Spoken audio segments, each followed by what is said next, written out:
Ile pale sio maombi na wala kafu hawajatoa ile barua wakihitaji maoni. Yaani kafu ile wametoa maelekezo. Yale ni maelekezo. Yaani kafu walivyotoa ile barua hawakuhitaji sehemu ya kucomment, hawakuonesha sehemu kama mtutumie picha za uwanja, hawakuhitaji sehemu sio mfanye hii, hawakuhitaji hicho kitu. Wenyewe walitoa maelekezo kwamba mchezo ujao utafanyika Zanzibar. Full stop. Watu wanalalamika wanasema kwa nini wapeleke Zanzibar? Kwani Zanzibar ni Kenya? Tanzania. Zanzibar ni Rwanda. Tanzania. Zanzibar ni Uarabuni, labda kusema wameitoa Morocco Farabati, wameleta labda kajimbo kingine. Tanzania hii shida iko wapi?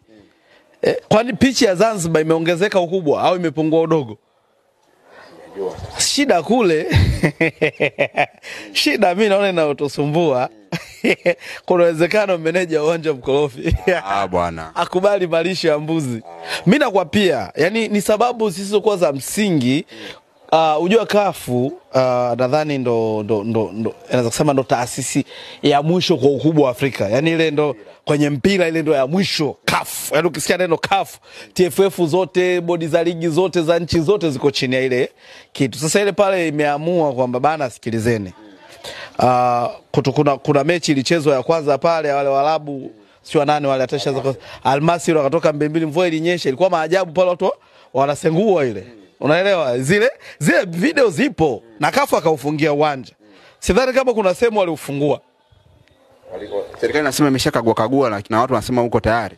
Sasa wenyewe kafu waliufungua uwanja kusema bana uwanja tumeufungua muutumie.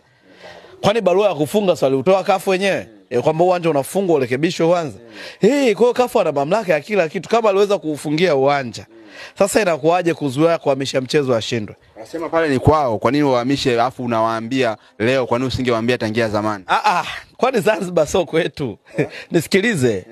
Tanzania ni muunganiko wa nchi mbili, Tanganyika na Zanzibar. Na mchanga ukatupwa sio baharini, watu wakajwa ukawaje, unanielewa vizuri? Yaani huu muungano huwezi kuvunjwa. Na kafu hajaipeleka ile mechi mkoa mwingine, nchi nyingine. Na kafu pia amezingatia kanuni. Maana ile kanuni ya 17 ya kuhamisha uwanja ni itikiwa ndani ya siku 7. Yeye kanuni zenu za 17 zote. 17 ni ndani ya siku 7. Sasa kafu wamezingatia ndani ya siku 7, wametoa maelekezo ya uwanja kubadilika. Haya unapiga picha